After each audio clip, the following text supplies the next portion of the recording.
Nah, ini si Bojol.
Udah hotspot. Udah tungguin aja.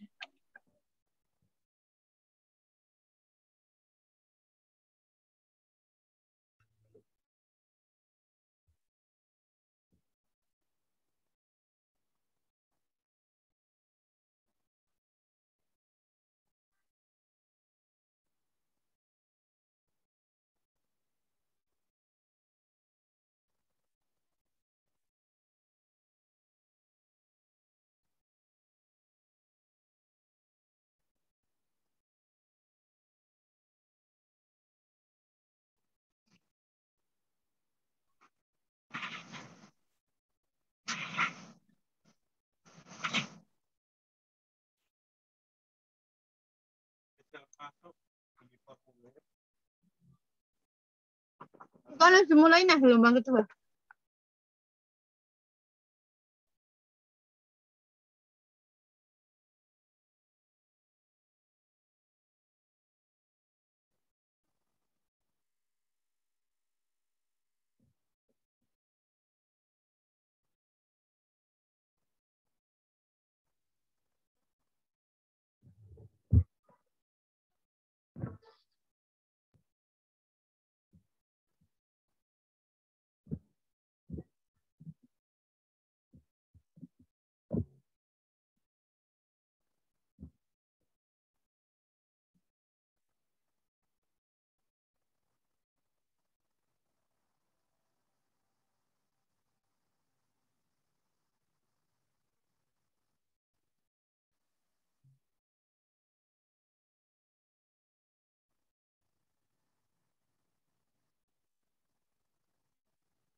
Cek, cek.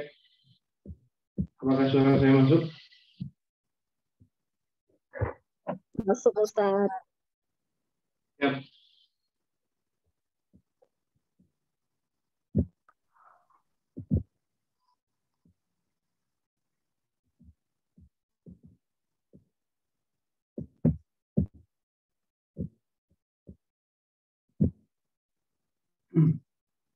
Siap, apakah videonya masuk? Masuk ya? Cek, bisa direspon? Ustaz, masuk. Siap. Oke, karena siap.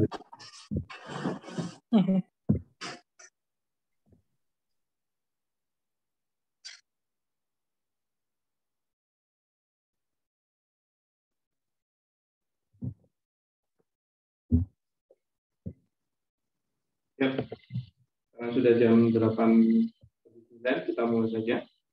Assalamualaikum warahmatullahi wabarakatuh. Waalaikumsalam warahmatullahi wabarakatuh. Alhamdulillahirrahmanirrahim. Wassalamualaikum warahmatullahi wabarakatuh. Sayyidina wa maulana Muhammadin.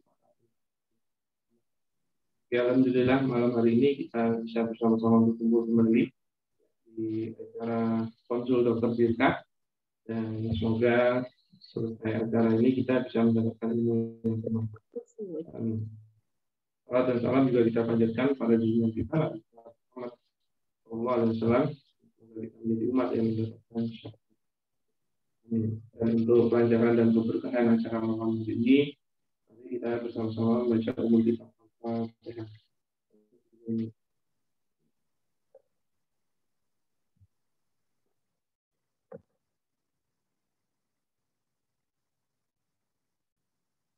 Amin.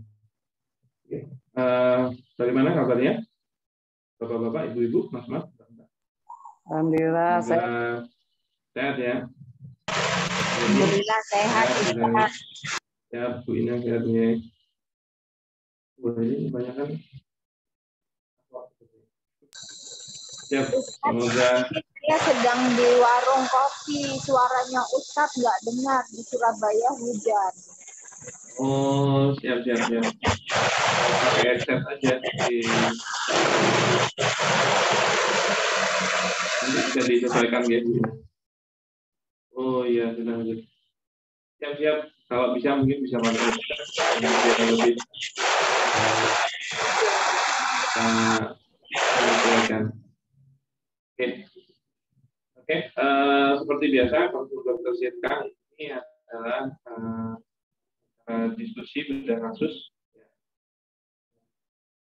Silahkan, kita tidak ada materi kalau kita langsung masuk ke bedah kasus. Benar ya? Izin bertanya, Ustadz. Siap. Benar ini anak saya.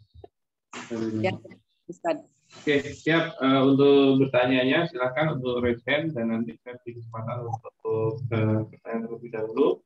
Bu Ina sudah raise hand, tapi sepertinya kondisi sudah tidak ideal. Nanti tetap saya berikan kesempatan semoga nanti hujannya sudah mereda. Halo, untuk Bu Teni dulu ya. Ya, Ustadz. Ya, yang lain kalau ada yang mau bertanya silakan raise hand, nanti saya beri kesempatan. Silakan Bu Teni. Assalamualaikum warahmatullahi wabarakatuh, Ustadz. Waalaikumsalam warahmatullahi wabarakatuh. Ya, semoga Ustadz sehat selalu. Apa Ustadz? Saya mau bertanya, Ustadz, ini ada kasus, mohon dibedah. Dalam satu perusahaan, saya baru dengar atau memang itu sudah ada dari sejak lama. Ada istilah BISDEV, Ustadz. Itu adalah semacam konsultan yang akan memajukan satu perusahaan. Nah, BISDEV, pertanyaan saya adalah, apakah BISDEV tersebut bolehkah di dalam syariat Islam, hukum terutama dia di syirkah gitu ya, dia itu mendapatkan pembayarannya dari hasil pendapatan dari perusahaan tersebut, Ustadz. Persentase gitu. Apakah boleh, Ustadz? Apakah benar itu? Itu, Ustadz. Ini siap. Pertama yang harus di tracking adalah BISDEV ini. Ya, BISDEV ini dia berakad dengan siapa? Sama sebuah perusahaan gitu. Iya, Ustadz, betul. Nah, akadnya gini tuh apa? Dia itu jadi gini, satu perusahaan itu meminta tolong terhadap BISDEV tadi untuk kemajuan perusahaan tersebut, terutama dia jadi konsultan gitu, sebagai konsultan untuk memajukan juga perusahaan itu gitu, Ustadz. Oke. Maka sebenarnya yang harus dipahami akad di sini ini apa? Oh ya, Ustadz. Oke. Nah, karena implikasinya mengikuti. Nah, kalau dia bilang adalah jasa konsultannya, ya, maka sebenarnya akad di sini namanya akad ijaroh. Kan gitu. Nah, berarti kalau akad ijaroh, ya, yang harus dipahami itu adalah kalau dari pengertian syar'inya kan aqdun alal manfaati bi iwadin, akad atas manfaat yang diberi kompensasi. Nah, di dalam akad ijaroh ini kompensasinya itu biasanya dalam bentuk ujroh yang fix. Oke. Maka kalau benar dia akadnya ijaroh, ya, berarti di sini nanti menjadi ajirnya, ya, ini menjadi mustajirnya yang menyewa atau mendapatkan manfaatnya, sedangkan ajirnya adalah sedangkan BISDEV ini menjadi ajir yang dia akan memberikan jasanya, manfaatnya. Nah, maka dia akan berbicara tentang kompensasi ujroh. Nah, ujroh itu harus fix. Tidak boleh prosentase. Ya, kenapa? Karena sebenarnya manfaat dia fix. Makanya manfaatnya harus jelas. Ya, kalau kita masuk kepada akad ijaroh, rukun akad ijaroh, ya. Itu al-aqidah ini ya, satu pelaku akad, dua maksud alainya atau objek, dan tiga adalah ijab objeknya atau ijab objek. Pelaku akadnya adalah pemberi jasa, yaitu hasilnya. Kemudian ada penerima jasa, hasilnya. Nah, pemberi jasa ini dia memberikan objek jasa. Bu Teni masih ya, mengikuti? Masih, Ustaz, sedang menyimak, Ustaz. Ya. Oke. Pemberi jasa itu memberikan jasanya, dengan penerima jasa itu nanti kasih ujrohnya. Nah, maka jasa di sini itu juga harus fix. Ya. Ujrohnya juga harus fix. Gitu.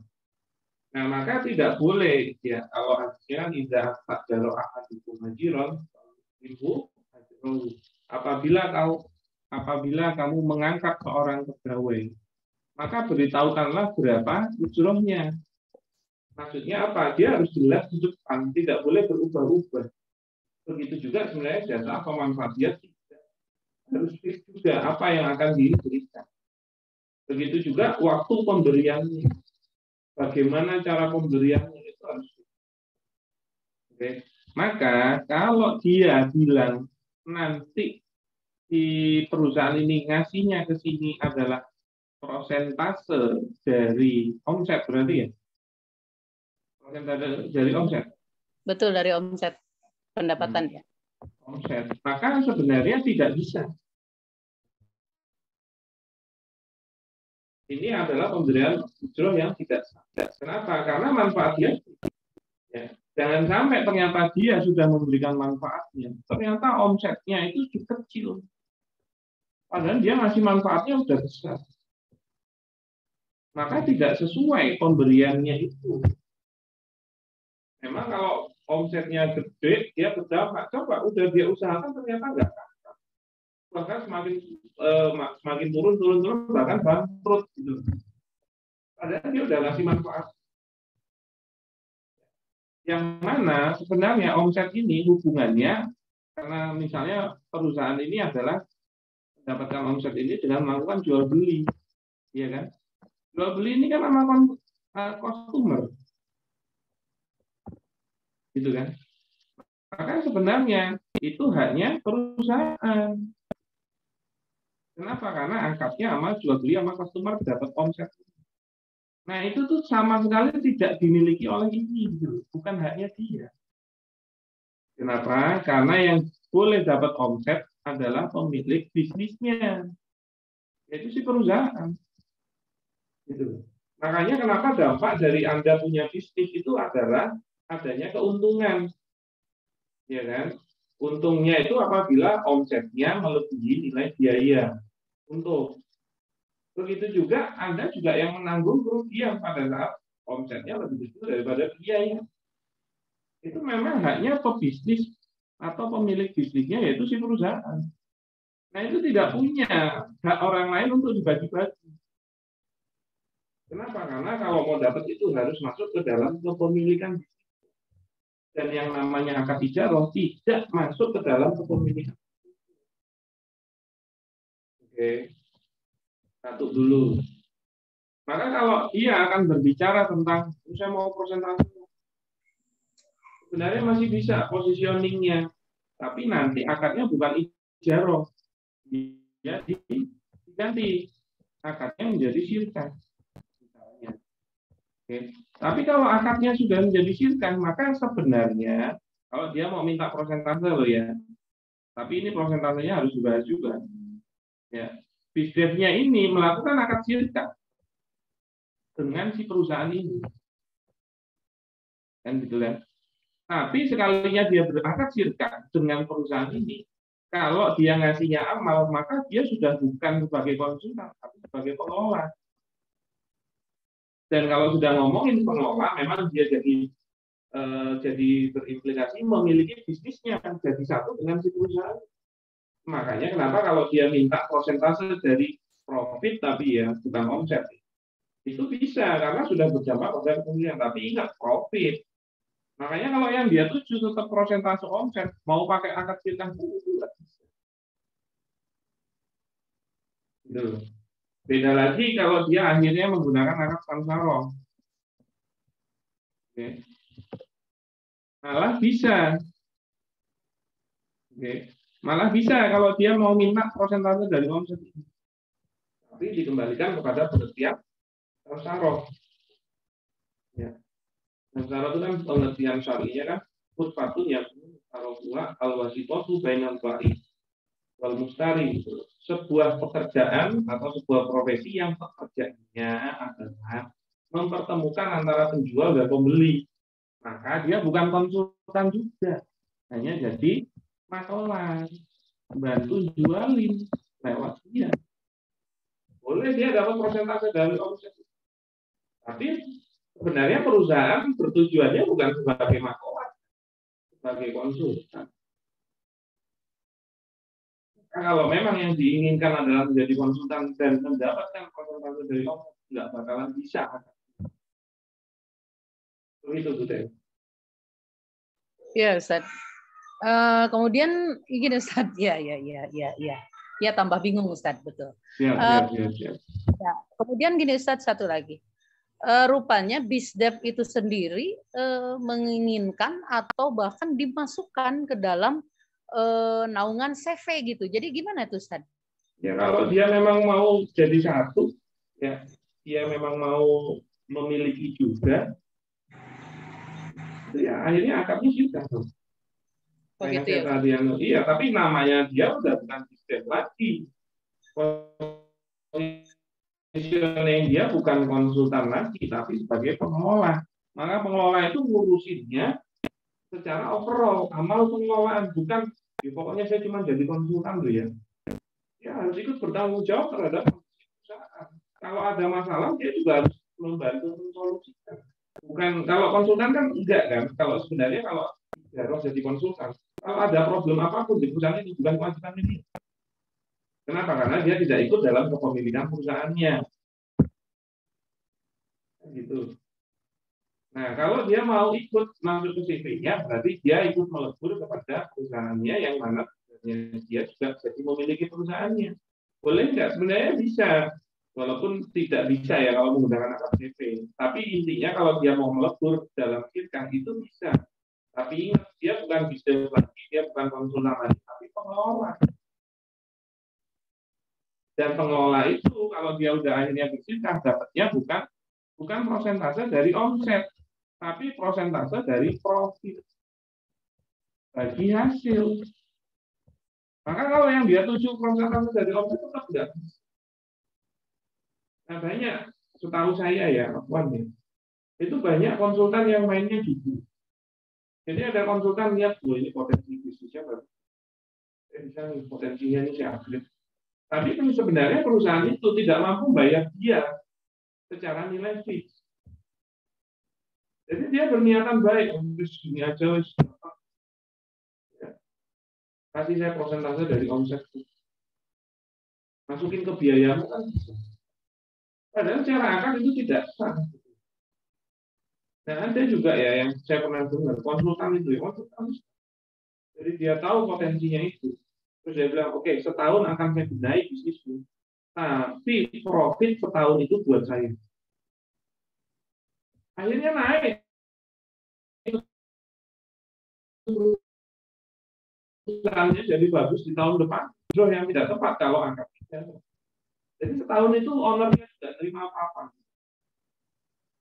Sama si konsultannya dimaksimalin. Dan akhirnya perusahaannya bangkit dan memberikan banyak hasil.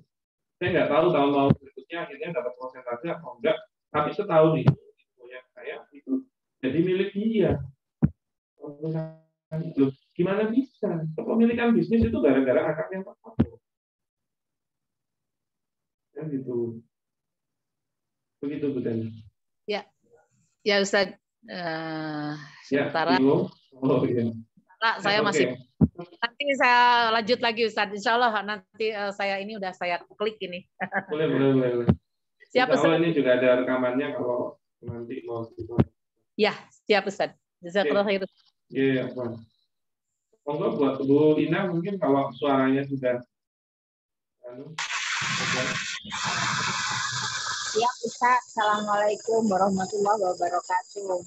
Waalaikumsalam warahmatullahi wabarakatuh. Mau bertanya Ustaz, misalkan kalau sirkah ada A, PM, dan PL. Apapun sirkahnya, entah inan, entah apa mudharabah, intinya adalah memakai ruko, tetapi tidak disirkahkan harga ruko itu. Bentar, diulangi dulu. Pelakunya ada dua. Ada A sama B. Pelaku akadnya ada A sama B. Yang A itu PM, memberikan modalnya berupa ruko, namun tidak disirkahkan harga rukonya Ustadz, dihitung sewa. Ustaz. Oke, terus si B ini pengelola. Hitungannya atau boleh tidaknya atau apapun saya kurang paham Ustaz. Ya, si B ini pengelola. Yang B pengelola Ustaz. Oke, makanya sebenarnya kalau ini mau bersirkah kan dia nanti melakukan sirkah mudharabah. Nah, yang jadi permasalahan, bisa nggak sih sebagai pemodal objeknya adalah nilai sewa rukonya? Kan begitu kan? Itu, Ustaz. Nah, yang perlu dipahami, yang namanya modal itu apabila sudah dimasukkan di dalam syirkah, maka dia berubah kepemilikannya bukan milik pemodal secara pribadi, tapi sudah jadi milik syirkah. Maka kalau memasukkan modal dengan nilai tapi berpindah kepemilikan itu boleh kalau objeknya barang. Nah, pertanyaannya rukonya ini mau berpindah kepemilikan enggak kan? Makanya dasarnya sewa. Iya. Makanya dasarnya sewa kan? Maka apa? Memasukkan nilai sewa di dalam modal sebuah sirkah itu tidak boleh. Kenapa? Karena tidak berpindah kepemilikan. Semua modal yang dimasukkan dalam sirkah itu harus jadi milik sirkah. Ya, bisa diputar oleh sirkahnya. Gitu. Nah, terus solusinya apa? Kalau ternyata dia maunya sewa saja. Misal sewanya 20 juta per tahun. Gitu. Yes. Nah, yang bisa dilakukan oleh si A, ya, yang bisa dilakukan oleh si A adalah apa? Dia memasukkan modal senilai 20 juta secara uang. Oh. Oke. Nah, uangnya akan masuk ke sirkahnya sini. Yang mana nantinya sirkah mudharabah ini akan menyewa, tapi nyewa rukonya dia. Lalu akan membayar 20 jutanya itu lagi. Gitu. Loh, kenapa sih kok nggak bisa dihitung aja sebagai nilai sewa? Kenapa? Karena syarat modal itu adalah mobilun nil wakalah. Harus bisa diwakilkan kepada pengelola. Gitu. Maka apa? Kalau nggak ada uangnya, nggak ada yang jawab. Nilai sewa itu kan tidak bisa. Maka apa? Dia sediain uang dulu secara cash untuk diberikan kepada sirkahnya. Kemudian nanti sirkahnya menyewa rukonya. Lalu itu 20 juta ke dia. Dan itu harus dijalankan secara prosedur dan tertib akadnya. Namun juga harus dipahami, ya, terjadinya sirkah mudharabah dengan akad sewanya ini tidak boleh diwajibkan juga atau mengikat, itu nggak boleh. Maksudnya apa? Akhirnya dimasukin modal 20 juta.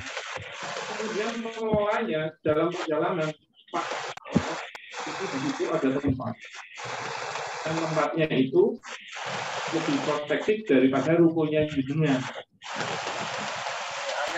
Harganya malah 10 juta, Pak. Maka tidak boleh pemodal terus bilang, wah nggak bisa, saya maunya sirkahnya kalau di ruko saya. Nah, itu namanya mengikat. Itu tidak sah. Begitu, Bu Ina. Iya, paham Ustaz. Terus uangnya yang dimasukkan tadi itu yang diputer gitu ya Ustaz? Ya sebenarnya kan masukin modalnya dalam bentuk uang 20 juta. Oke. Nah, jadi apa namanya? Yang kebetulan kan memang bisnisnya itu nanti butuh ruko. Kebetulan nyewanya tempatnya si A juga yang kebetulan memodal. Itu boleh, tapi tidak boleh diikat atau diwajibkan. Begitu Bu Ina. Iya, matur nuwun Ustaz, paham. Sami. Barakallah. Monggo yang berikutnya Pak Robi. Assalamualaikum, Tat. Waalaikumsalam. Ini nanya yang kemarin soal ijarah pegawai, termasuk ada apa namanya asuransi dan sebagainya. Nah itu kalau yang saya lakukan saat ini kan begini, Tat. Misalkan take home pay-nya itu 2 juta. Kami berikan itu take home pay, tapi di dalam rincian slip gajinya itu ada gaji pokok 1,5, terus untuk BPJS kesehatan gitu ya. Jadi kita nggak mendaftarkan. Silahkan si pegawai ini kalau mau ikut BPJS ya silahkan, enggak juga nggak apa-apa gitu kan. Kalau seperti itu bagaimana ya, Tat? BPJS-nya bisa. Kelas 1 rata-rata kan 150. Sangat ketenaga kerjaan juga 100 jadi totalnya 2 juta gitu kan. Ditambah transport.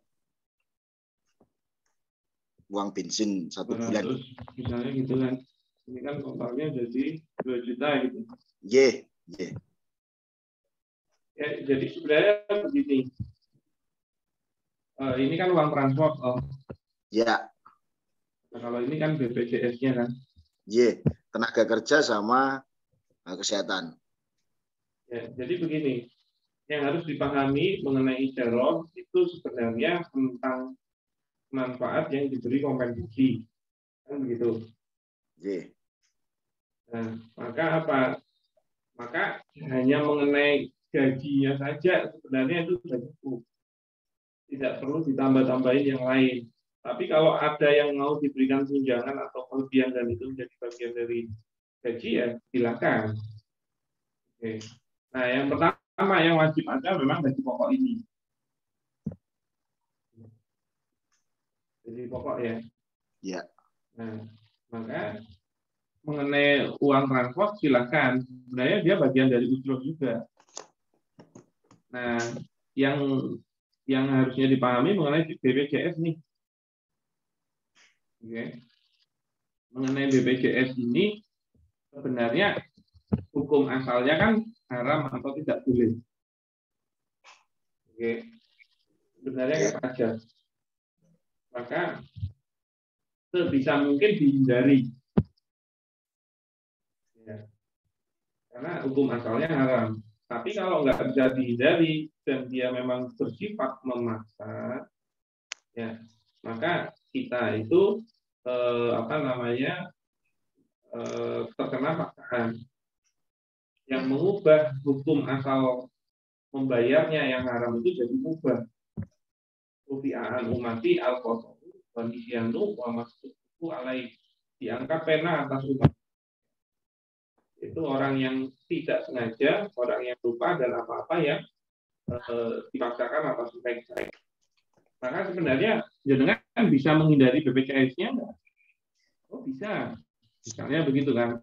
Karena jenengan alihkan sendiri kepada pegawainya, begitu kan? Ya. Nah, yang jadi masalah ya jenengan bisa menghindarinya, tapi malah mempoinkan BPJS itu kepada dia. Maka kalau akhirnya dia pakai itu untuk bayar BPJS, sebenarnya itu jadi wasilah kalau diklausalkan. Menurut saya begitu.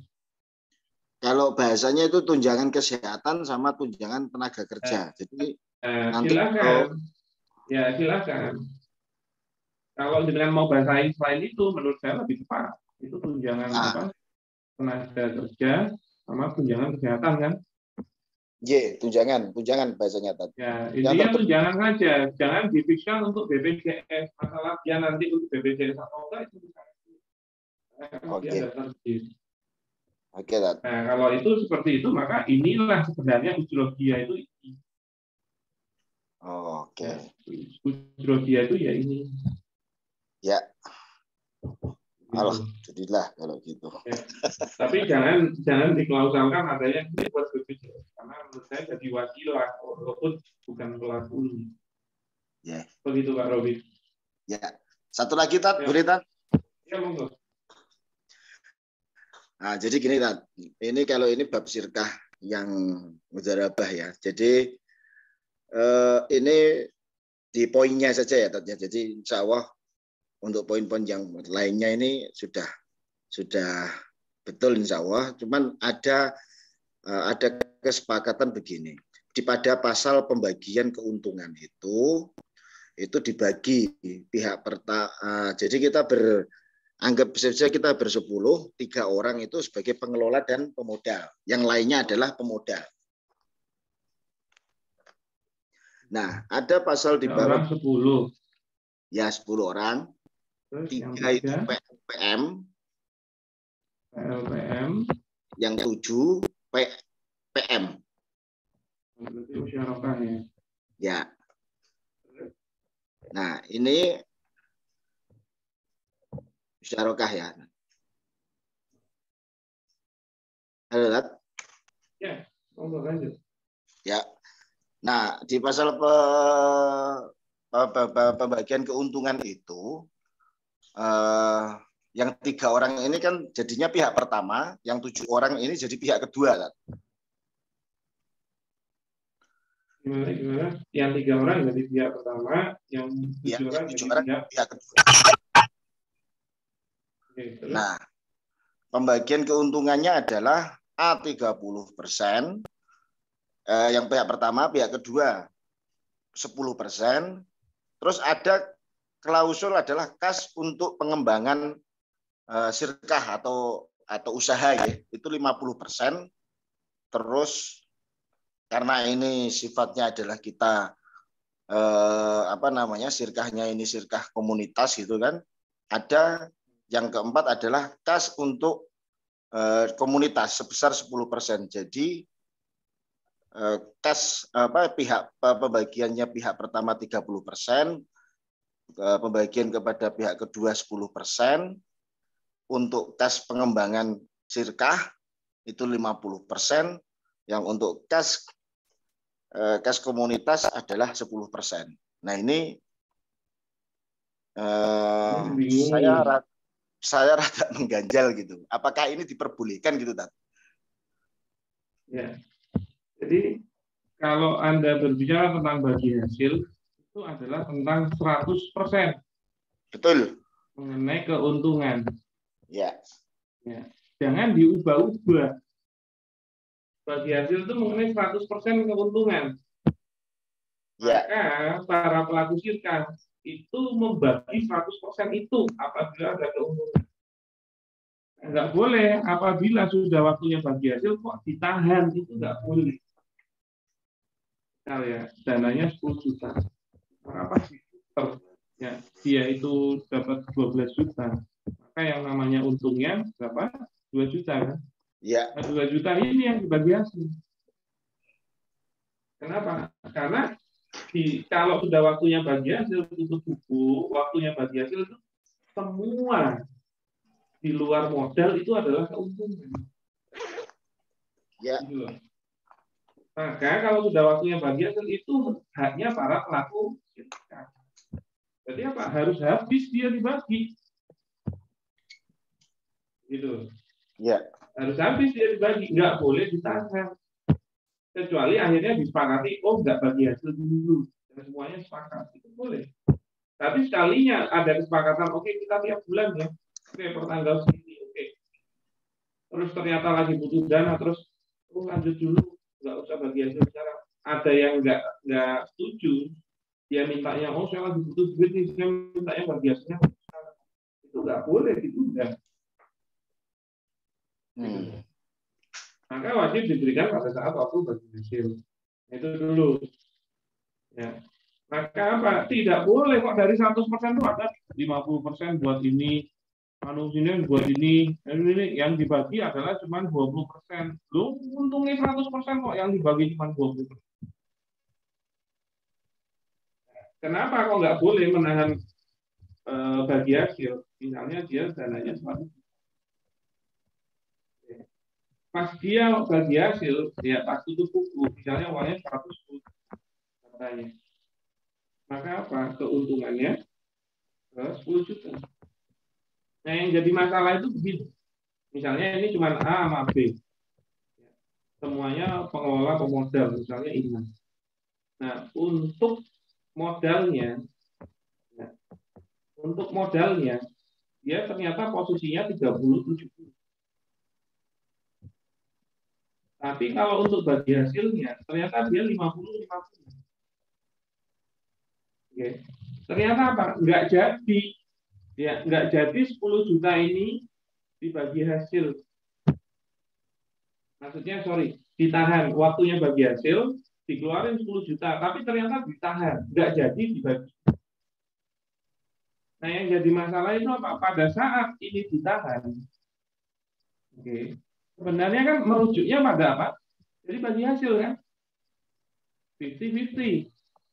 Maka si A berhak atas 5 juta, si B berhak atas 5 juta. Kan begitu kan? Tapi ternyata pas dilakukan malah terjadinya apa? Rugi. Hilang 10 juta ini. Ternyata ada miss ini, miss itu. Ya kan orangnya lari, misalnya begitu kan. Yang diajak jual beli atau apa.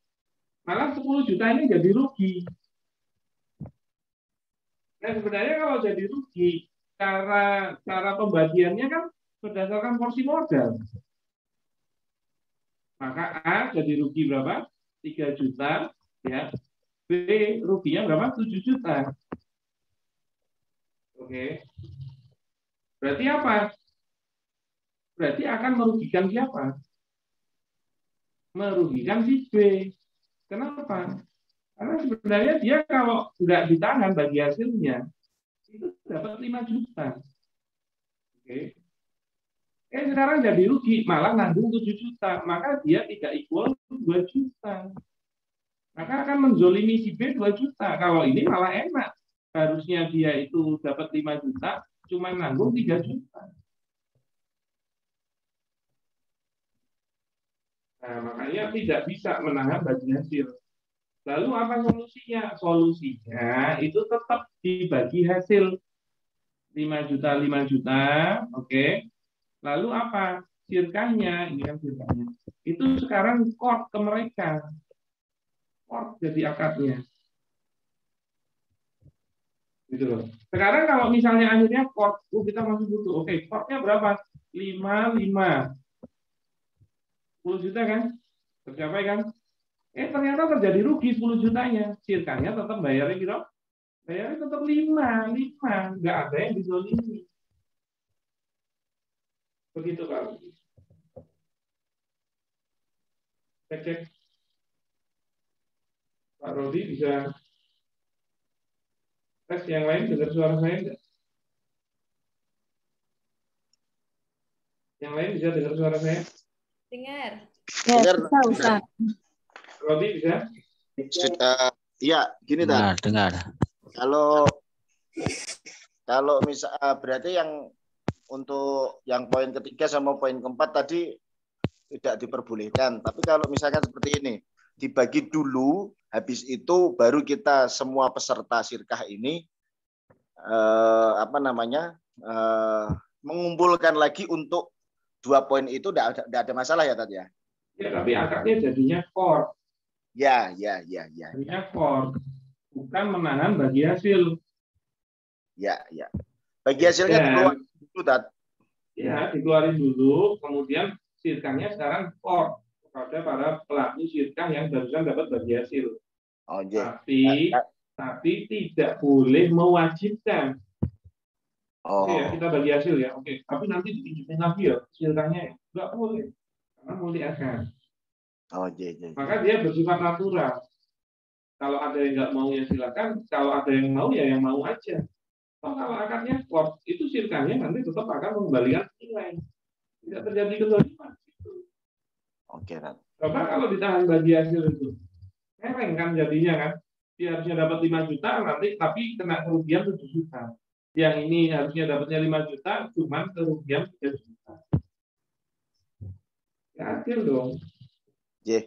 Tapi kalinya akadnya jadi chord. Kapanpun permasalahan itu terjadi, mau untung maupun rugi, tetap akan sirkahnya kembalikan 5 juta. Ya dong. Bisa dipahami? Alhamdulillah bisa, Tad. Makanya ayo datang undang gawe mendang-mending lah ya. Siap, begitu? Ya, terima kasih, Tad. Assalamualaikum. Waalaikumsalam. Monggo yang berikutnya Pak Fakhruddin.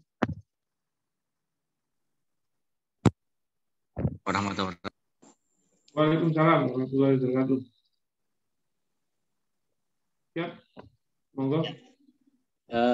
Ini Tad yang mau saya sampaikan perkenaan dengan itu yang ya di Kerawang itu. Iya betul. Kan suaminya Bu yang mau konsul itu. Bukan? Oh iya yang kemarin konsul ya betul. Ya itu yang kontak istri jenengan ya. Iya. Oh siap. Oke benar berarti. Makanya orangnya kok orang Kerawang juga Bu Indri ya. Iya. Ini yang kemarin itu konsul sama yang di KMM. Oke. Ya. Oh, jenengan. Nggih. Enggak, kami itu ada orang Kerawang namanya Bu Indri. Itu juga mau konsul secara online, konsul pribadi gitu. Oh, bukan. Oh, bukan ya. Siap. Saya kira sama-sama Kerawang. Bukan. Oke, monggo. Ya. Pak Fakhruddin silakan. Saya kan jualan baju ya, jadi distributor baju Muslim. Terus ada beberapa hal yang mengganjal ketika melakukan sistem distribusi ini. Pertama, saya tidak ingin jatuh ke multi akad sama menjual barang yang tidak sebelumnya tidak kita punya, gitu ya. Sistem penjualan di saya itu dengan sistem keagenan, reseller, ada agen, reseller, terus ada member. Nah, saya mau tanya tentang sistem kereselleran atau keagenan yang syar'i itu seperti apa, gitu ya. Selama ini saya menggunakan yang pernah saya pakai itu dengan sistem pengambilan barang di muka. Jadi dia misalnya agen ya 1 juta nanti dapat barang, kalau misalnya reseller itu 500.000 nanti dapat barang dan otomatis nanti dapat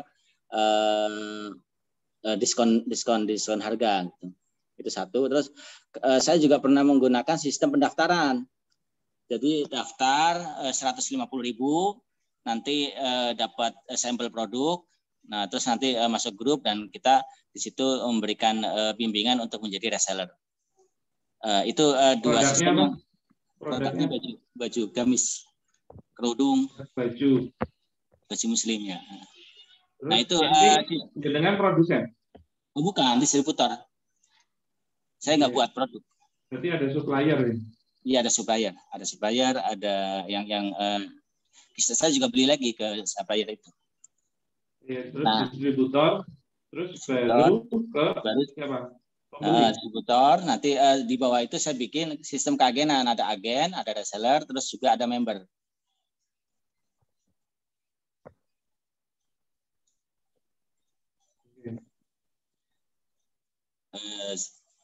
Yang saya tanyakan tadi sistem yang kira-kira saya merasa mungkin belum syar'i sistemnya ya.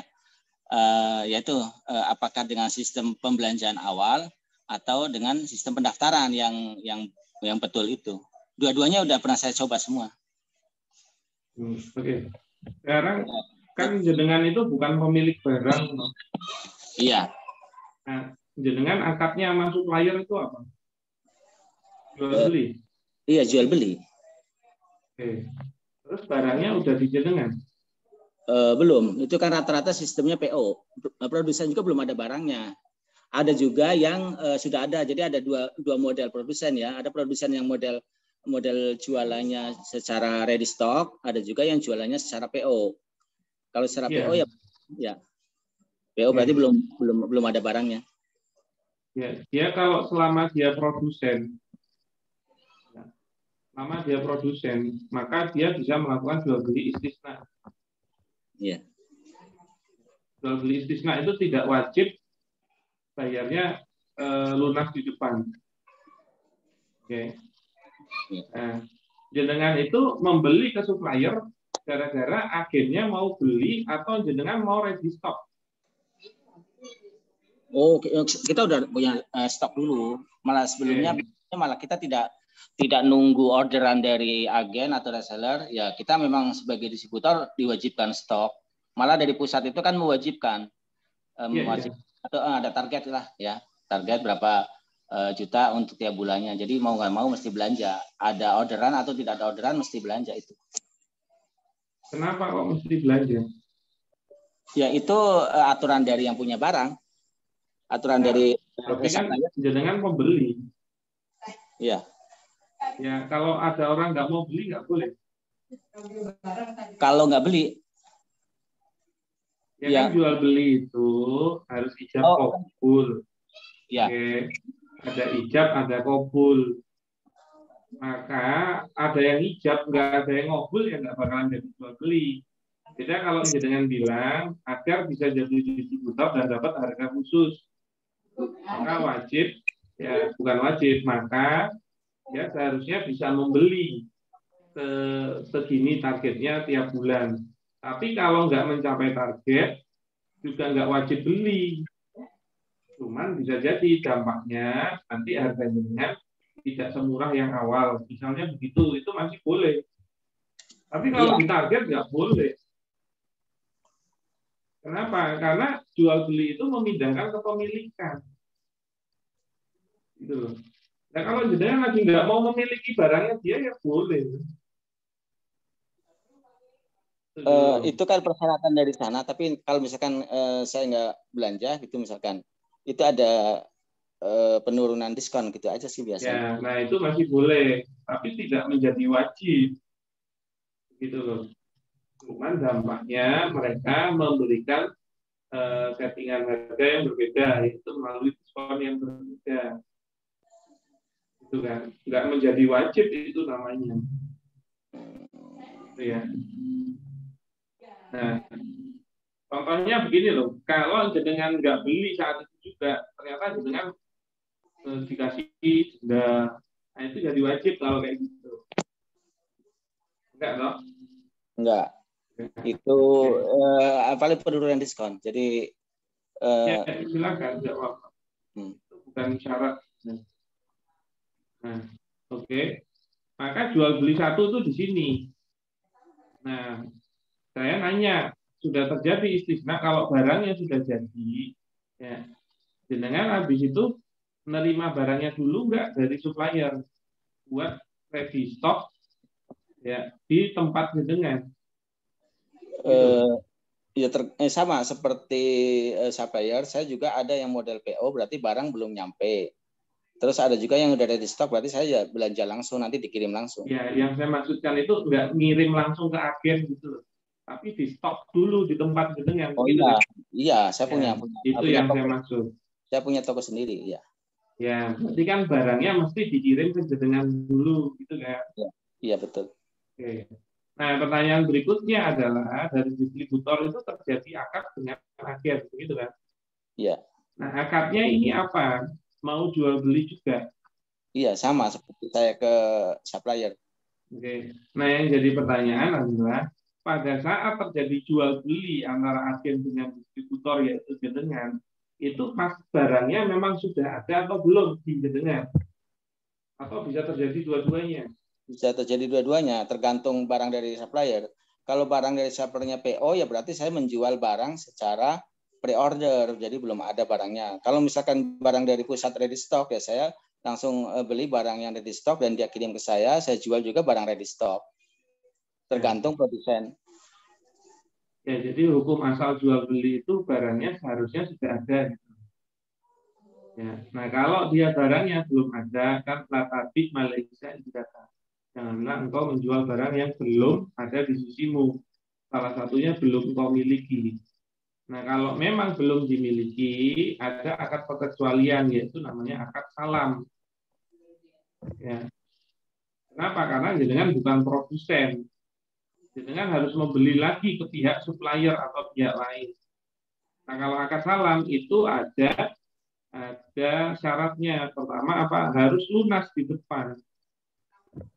Tidak boleh DP, tidak boleh angsur, tidak boleh kredit, tidak boleh utang. Nah, itu jenengan lakukan nggak kalau sama agen? Sistem pembayaran ngikutin dari produsen. Biasanya produsen itu kan ngasih kelonggaran ke kita bayar lunas itu. Ya, biasanya. Saya udah nggak bicarain sama supplier. Saya bicarainnya antara agen dengan jenengan. Iya, maksudnya saya ngasih penjelasan itu sesuai dengan penjelasan dari distributor. Ketika dia misalkan belanja itu harus DP 3 kali atau cicil, ya saya memperlakukan hal yang sama ke agen saya seperti itu. Kalau misalkan dari sana harus cash, ya saya juga memperlakukan cash gitu aja. Jadi beda-beda tergantung dari produsennya. Ya, sekarang barang ini sudah jenengan miliki. Maka supplier atau produsennya ini nggak ada urusan lagi. Nah, yang saya mau tanyakan antara jenengan dengan agennya. Ini udah nggak ada urusannya sama suppliernya. Walaupun jenengan mau menggunakan skema yang mirip, itu silahkan. Ya, makanya jenengan harusnya paham dulu mengenai akad jual beli. Saya agak susah karena kalau gimana caranya begini. Tapi baru pertama belajar terus dijelasinnya langsung sekarang itu agak kurang ideal. Tapi saya kasih gambaran saja. Jadi kalau jenengan sudah ready stock, sebenarnya bisa langsung akad jual beli. Nah, pertanyaannya, majelis akad, distributor sama agen, yaitu jenengan dengan agen yang jenengan, itu lewat online atau bisa ketemuan offline? Dua-duanya bisa. Saya ada agen yang online ada, yang offline juga ada. Ya, jadi kalau dia itu offline, jadi gini loh. Ya. Di rukun jual beli, ya, satu pelaku akad, ada penjual, ya, ada pembeli. Yang kedua ada objek akad. Penjual itu bawa barang, ya. Pembeli bawa pembayarannya atau uangnya. Tiga adalah ijab qabul, kan gitu. Nah, kalau dijual beli itu umumnya barangnya ketemu langsung sama uangnya. Jadi orangnya ketemuan langsung, barangnya tidak tertunda, uangnya tidak tertunda. Umumnya kan gitu. Ya kan, misalnya beli wafer di Indomaret kan mesti begitu. Nah, itu sah. Kemudian kalau barangnya sudah ready dan bisa diserah terimakan, itu pembayarannya tertunda atau utang boleh. Oke. Nah, tapi kalau barangnya tertunda, tidak bisa diserahkan di majelis akad, wajib pembayarannya lunas di depan. Yang nggak boleh itu apa? Barang yang tertunda, kok pembayarannya juga tempo. Itu nggak boleh karena kali-kali. Nah, yang Anda jenengan harus pahami, kalau majelis online, nggak mungkin barang itu pasti bisa diserah terimakan. Nggak mungkin. Dikirim. Cuman kalau uang masih bisa, yaitu ditransfer. Maka kalau majelisnya online, wajib agen jenengan itu bayar lunas di depan. Itu. Ya, karena kalau enggak, jadi sebenarnya bayar utang, barangnya utang. Itu kali diutalik. Larangannya kan, nah Rasulullah SAW, an baikul kali diutalik. Rasul melarang jual beli utang. Nah, itu kurang lebih gambarannya dulu Pak Mahmudin. Kalau misalnya mau detailnya, sepertinya kalau forum malam ini kurang ideal. Karena jenengan harus paham dulu akad jual beli itu. Iya, ya masalahnya itu ada setelah ngikut ini apalagi kemarin setelah baca-baca buku Bisarah itu ya ada sedikit keraguan. Padahal saya udah jualan. Ya memang sebaiknya diperdalam dulu, baru kita beramalnya. Ya. Nah, silakan nanti kalau berkenan bisa ikut KBS kuliah bisnis syariah itu 6 bulan. Ya, mempelajari banyak akad sudah daftar. Ya, insya Allah tanggal 16 kita ya pelan-pelan belajarnya. Ya, kalau untuk implementasinya memang butuh penjelasan yang lebih mendalam. Ya. Nah, ya, terima kasih Ustaz. Ya masalahnya ya sistem itu udah saya ikuti ya mungkin dari 2009 ya. Saya ngikutin hampir semua produsen melakukan seperti itu. Jadi ya 2009 udah berapa tahun nih? Udah. Iya. Gitu. Karena seharusnya produsennya juga belajar begitu. Iya. Hampir semua produsen busana muslim ya seperti itu melakukan. Ya, terima kasih Ustaz. Ya, sami-sami Pak Fahrudin. Insya Allah kita akan ketemu di kelas. Nah, ini ada info dulu dari rekan saya, yaitu Coach Rendra. Silakan, Coach Rendra. Mic-nya belum nyala, sepertinya. Mic-nya.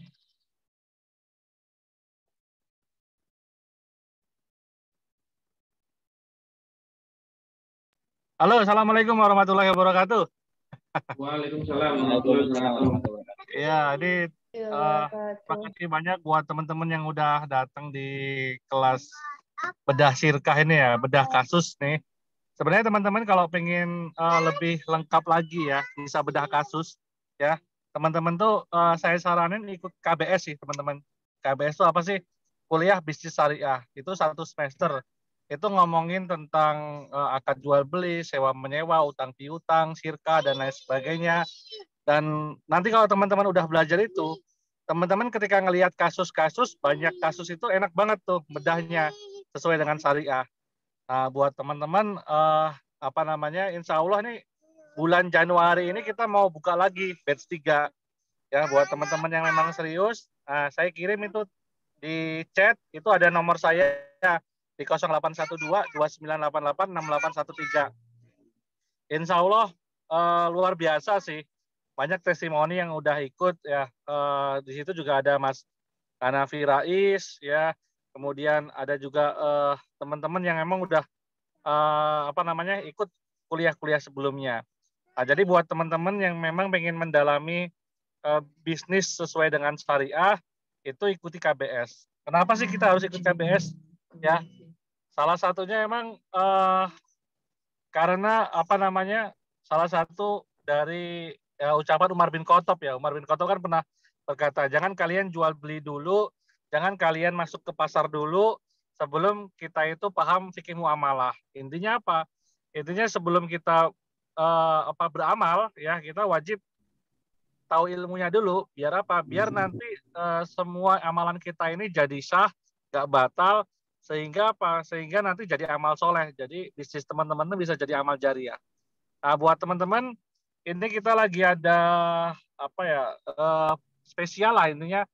Biasanya harganya 1 juta untuk 1 semester, tapi buat teman-teman hari ini ya kita kasih 650.000 aja. Dan buat teman-teman yang emang nggak punya duit tapi pengen banget belajar selama 1 semester, boleh dicicil. Boleh dicicil, silakan ya, silakan teman-teman cicil. Kita menghargai teman-teman yang memang dia pengen niat belajar tapi emang budgetnya nggak ada ya, terbatas ya. Nanti kita kasih ya, insya Allah gitu sih. Jadi insya Allah dimulai tanggal berapa Tat? Ada ininya, posternya mungkin bisa di share di tanggal 16. Tanggal 16. Nah, bentar lagi nih. Ini udah tanggal 3 sih. Udah tanggal 3. Teman-teman jangan lupa ikut KBS. Kalau bisa sih daftar hari ini karena kuotanya udah masuk ke tadi terakhir 54, kita hanya kasih 100 untuk 100 orang ya, maksimal biar pembelajarannya juga maksimal. Nah, silakan teman-teman ayo daftar ya. Mungkin ada Mbak Dian, ada Mbak Winnie sudah daftar belum? Mbak Teni, ada Mbak Zakiah, ada Mbak Ira, ya, ada Mbak Z nih. Nah, ini jadi DPS Jakarta nih. Ayo daftar yuk. Kemudian ada Mbak Dian, Mbak Ayu, ya yang belum daftar silakan. Ya, Mas Rusdi juga boleh daftar. Ya, Mbak Ning, Pati, ada juga Mbak Lia, Mbak Ina. Wah, banyak nih teman-teman. Nah, silakan teman-teman yang belum daftar ya. Saya saranin daftar karena materinya cukup luar biasa. Jadi teman-teman itu kalau udah punya materi ini, itu kayak punya pisau bedah sih. Jadi ngelihat kasus muamalah itu gak bingung. Misalnya ada sesuatu yang baru juga akhirnya bisa bedah gitu. Ya. Oke, ini ada Mbak Ning. Ya, alhamdulillah daftar yuk, daftar. Ya. Insya Allah manfaat banget teman-teman. Yang benar-benar gak punya duit ya, gak apa-apa, ayo daftar aja, nanti boleh deh dicicil. Pokoknya kita menghargai teman-teman yang emang saya itu pengen belajar tapi nggak punya uang. Nah, insya Allah bisa. Dan teman-teman kalau nanti dapat kasus-kasus apapun, sirkah, jual beli, sewa menyewa, kemudian muamalah, reselleran, dropshipperan, nah itu bisa belajarnya di situ. Kita punya frameworknya, ya. Dan memang fikih-fikih kontemporer sekarang berkembang, makanya teman-teman harus belajar ya, biar apa? Biar bisnisnya teman-teman ini bisa jadi amal soleh dan amal jariah. Intinya gitu. Oke, tak kasih nomornya ya di samping itu, teman-teman silahkan daftar. Nanti insya Allah langsung bareng Ustadz Firly live ya. Ini batch 2 udah dibuka, batch 3 udah dibuka. Yang batch 2 lagi mau ujian nih, lagi mau ujian. Ya, silahkan teman-teman daftar. Itu sih info dari saya ya, teman-teman. Saya tunggu di batch 3 ya, luar biasa acaranya. Pokoknya teman-teman pasti akan dapat ilmu yang bener-bener dulu tuh nggak tahu gitu, tahu-tahu apa nih ilmu nih, keren nih. Gitu sih. Itu sih dari saya. Jangan lupa ikut KBS batch 3. Siap. Terima kasih Coach Rendra. Ini kok saya itu Monggo pertanyaan berikutnya. Ini masih bisa, ada waktu, saya kasih 2 kesempatan. Satunya Mbak Ning Pati, ya, dan satu lagi nanti Dian Nur. Monggo Mbak Ning, kalau mau bertanya bisa sekaligus langsung aja menyampaikan. Assalamualaikum, terima kasih Ustadz. Ya. Terima kasih. Jadi saya seorang apoteker, tapi saya juga seorang punya bisnis apotek ya. Nah, insya Allah saya ada. Jadi penggajian apoteker itu jasa profesi itu 1,8 juta. Kemudian ada uang transport ya, uang transport itu 500.000. Kemudian ada 1% omset. Nah, ada beberapa kali saya lihat dari IG itu kalau penggajian dengan persen itu kok tidak sesuai sirkah ya Ustadz ya. Itu menurut Ustadz bagaimana? Ya, sekarang apoteker itu akadnya sirkah atau ijarah? Kerjasama. Kerjasama itu maksudnya gimana? Jadi saya apoteker, tapi saya Ini sebagai aja, saya tanya aja, apoteker itu jadi memiliki apoteknya? Tidak. Maka tidak bisa bersirkah. Oh gitu. Kenapa? Karena bersirkah itu arti katanya kan bercampur. Maka nanti kepemilikan bisnisnya itu jadi milik bersama. Makanya kenapa dia jadi boleh dapat bagi hasil gitu loh dari keuntungan. Kenapa? Karena keuntungan itu haknya pemilik. Sekarang kalau buka warung bakso, keuntungannya milik siapa? Milik jenengan dong. Saya kalau ujung-ujung datang nggak pernah jadi satu kepemilikan. Terus saya bilang, Mbak Ning, mulai bulan depan jenengan ngasih 20% keuntungan saya ya. Kira-kira jenengan mau nggak? Enggak dong. Kenapa? Karena loh, jenengan ini siapa? Memiliki aja enggak. Ikut bantu saya dari awal enggak. Kenapa? Karena hak keuntungan itu memang haknya owner. Oh iya. Oke, maka kalau dia minta bagi hasil, dia harus masuk ke dalam kepemilikan bisnisnya. Maka kalau dia mau masuk ke kepemilikan bisnisnya harus akad sirkah. Gitu loh. Berarti kalau 1% itu omset kotor itu bisa ya Ustadz ya, kalau kerjasama ya, bukan dari hasil ya Ustadz? Ya, sebenarnya kerjasama itu belum jelas. Oh gitu. Harus diketahui akadnya apa. Kenapa? Karena ijarah ya kerjasama. Sebenarnya kalau sirkah kerjasama, jual beli ya kerjasama. Gitu. Nah itu harus spesifik membicarakan akadnya. Gitu. Nah, sekarang kalau dia itu sebenarnya hanya manfaatnya saja, tidak dalam kepemilikan, itu akan ijarah. Maka ijarah itu dapatnya ujroh fix. Tadi kan sudah saya sampaikan hadisnya, idza astajaro ahadun kiron limbu ajrohu. Jadi apabila kamu mengontrak seorang pegawai, maka beritahukanlah berapa gajinya. Berarti nilainya harus fix. Itu dulu satu. Tapi misalnya mau ngasih bonus silakan. Berarti itu gitu maksudnya bonus nah, gitu ya, Ustaz ya? Oh. Ya, bonus itu nanti akadnya jualah kalau dia mau dibisniskan. Tapi kalau dia berbentuk riba, maka baru saja, maka dia tidak bisa difikskan. Maka bisa dengan akad jualah dengan adanya pencapaian syarat. Gitu. Ya, akad jualah itu kan berdasarkan pencapaian hasil atau syaratnya, maka dia berhak atas imbalannya atau ujrohnya. Nah, jualah itu dapatnya juga ujroh. Nah, ujroh itu nggak boleh prosentase. Jadi kalau omsetnya kalau 100 juta, nanti kamu dapat 500. Nah, tapi ingat kalau akadnya jualah itu harus berhubungan dengan bagian yang dia berikan manfaat. Ya. Kalau pengertian jualah kan iwadun maklumun ala amalin muayyanin dikotoin nadori anfa'ilihi. Jadi iwadun maklumun, iwad atau kompensasi yang maklum. Ya, atas dasar amalin muayyanin. Ya. Jadi dia berdasarkan amal yang jelas, khusus, yaitu pencapaian hasil. Nah, maka harus ada effort dia di situ. Maka kalau ngasih bonus terhadap bagian penjualan itu omset masih bisa. Nah, kalau apoteker ini apa amalnya dia? Operasi obat.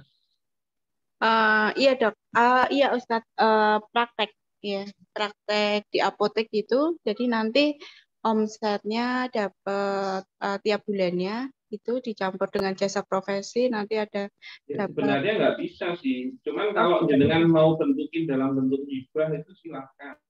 Oh, Cuman kalau hadiah akadnya gitu. hibah, ya kalau akadnya hibah itu tidak boleh diwajibkan kapan ngasihnya dan berapa nilainya. Oh, Maksudnya apa? Kalau akhirnya jenengan nggak ngasih, dia nggak boleh merasa itu hak. iya. Bedanya di situ. Kalau akadnya dijadiin akad bisnis, jadi harus. Tapi kalau bisa nggak diakadin bisnis, kalau nggak ya jadi hibah. Oh, iya.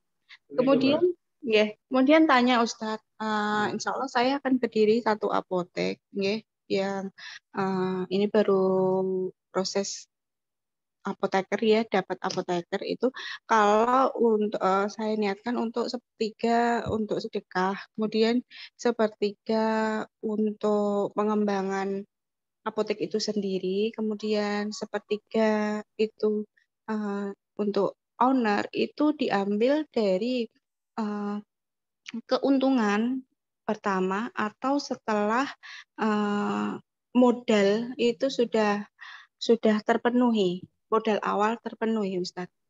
Jadi jenengan mau sirkah sama pemodalnya? Mau ini Ustadz, mau mendirikan apotek dengan Ya ada pemodalnya gitu. ya. Jadi kalau ada pemodalnya akadnya akad sirkah. Pemodalnya saya Nah, sendiri, Ustadz. Iya. Oh, jadi nggak ada pemodal orang lain gitu? Nggak ada. Ya itu Saya memang mau bisnis jenengan sendiri. Iya. Ya kalau itu bisnisnya jenengan sendiri, maka semua hartanya milik jenengan. Jenengan mau alokasikan buat apa ya, itu terserah jenengan.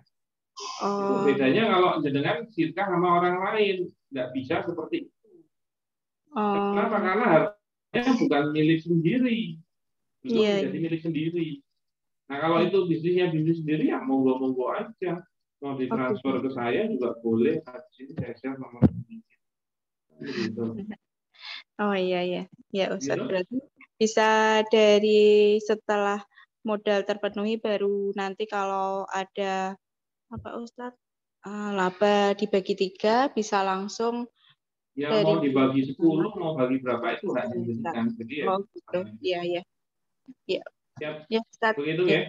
Terima kasih Ustadz.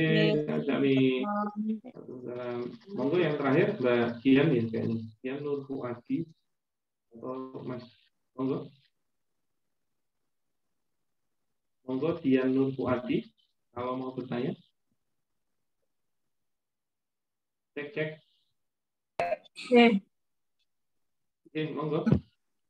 Assalamualaikum, terima kasih Ustadz. Waalaikumsalam.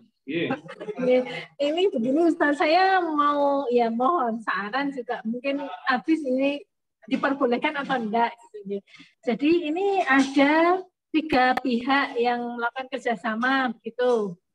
Ya, si A itu punya aset berupa ruko.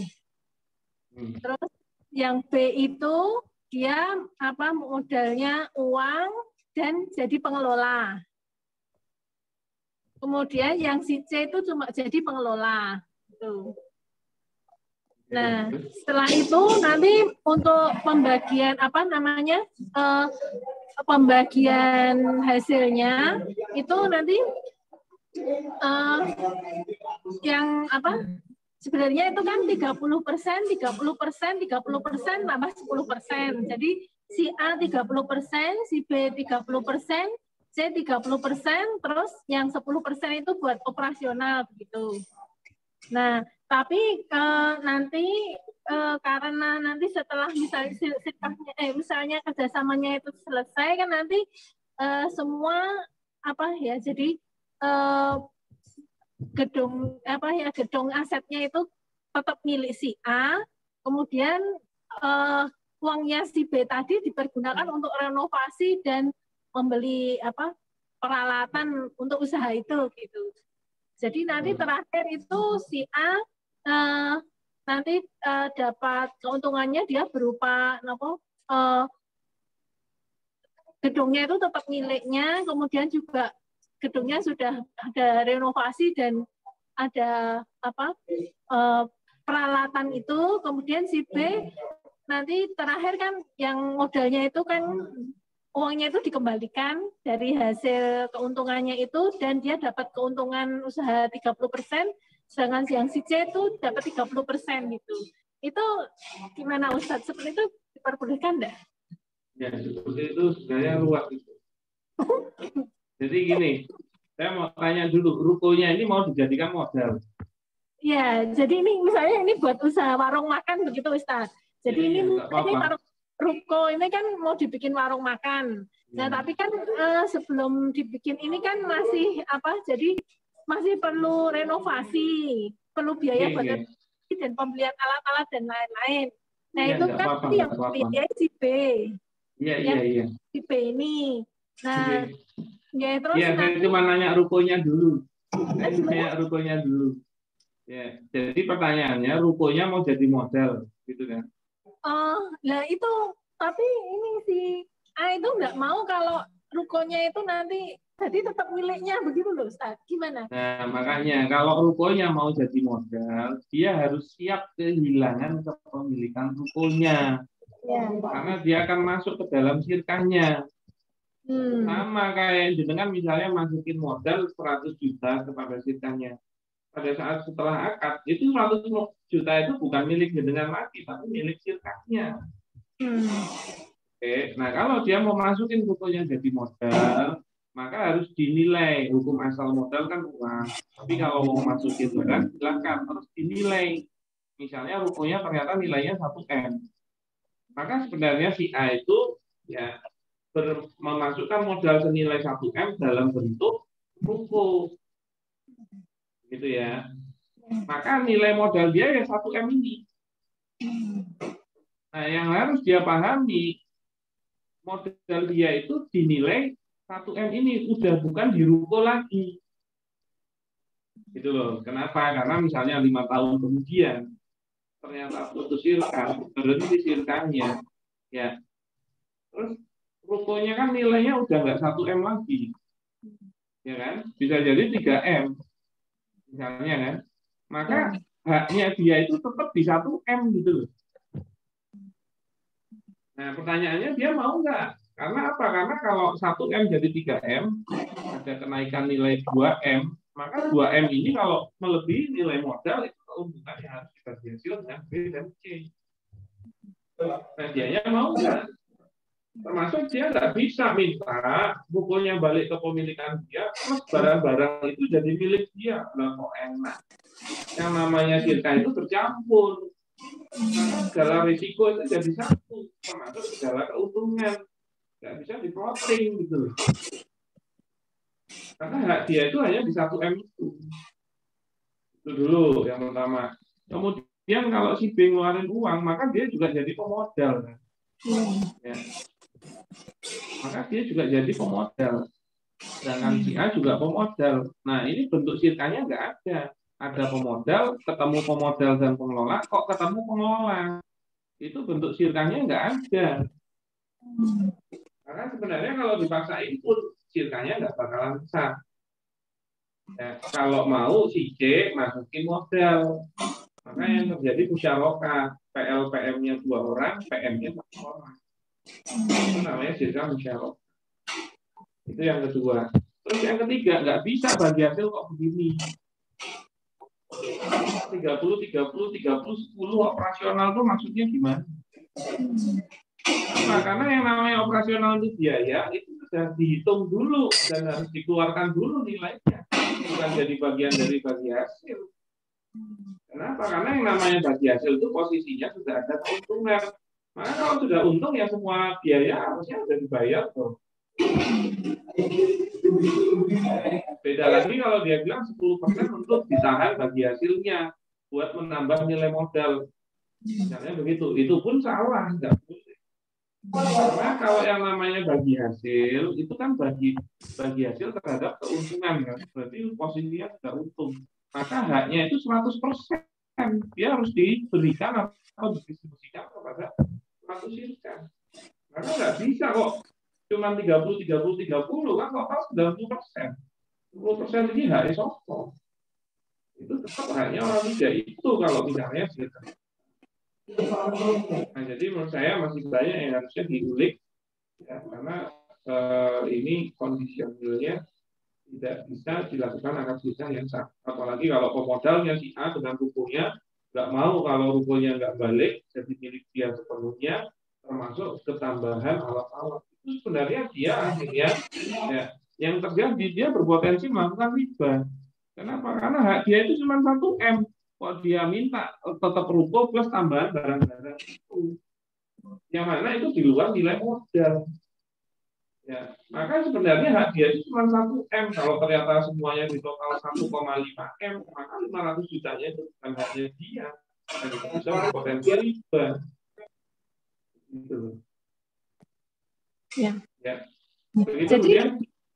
Jadi kalau supaya tidak menyalahi itu jadi harusnya gimana Ustaz? Jadi kalau yang si A dia pokoknya saya punyanya, harusnya si A, si B, si C itu belajar dulu mengenai firqah. Itu kenapa? Karena diskusinya panjang. Kami aja kalau belajar firqah minimal 3 sesi kok, 6 jam. Iya, minta dijelasin 6 menit. Itu kan agak susah. Ya. Nah, monggo nanti kalau mau diajak ikut kelas KBS itu silahkan. Kontak admin kami, atau kalau mau konsul yang komprehensif mungkin bisa kontak ke admin untuk melakukan konsul baik offline maupun online. Begitu, ya. Terima kasih. Assalamualaikum. Ya, sami-sami. Waalaikumsalam. Siap, karena sudah mau setengah 10, kita cukupkan sekian ya, dan saya mengucapkan terima kasih atas kehadirannya, dan saya juga mohon maaf atas hal-hal yang kurang berkenan yang telah saya sampaikan. Semoga kita bisa bertemu lagi di waktu yang berikutnya. Begitu juga dan tetap terus bersilaturahmi. Oke, begitu dari saya, matur nuwun, semoga menjadi ilmu yang bermanfaat dan kita bisa terus silaturahmi.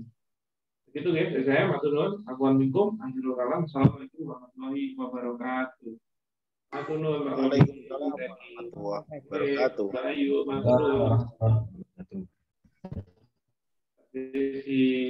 Sekian. Bu Ina, matur nuwun. Assalamualaikum Ustaz.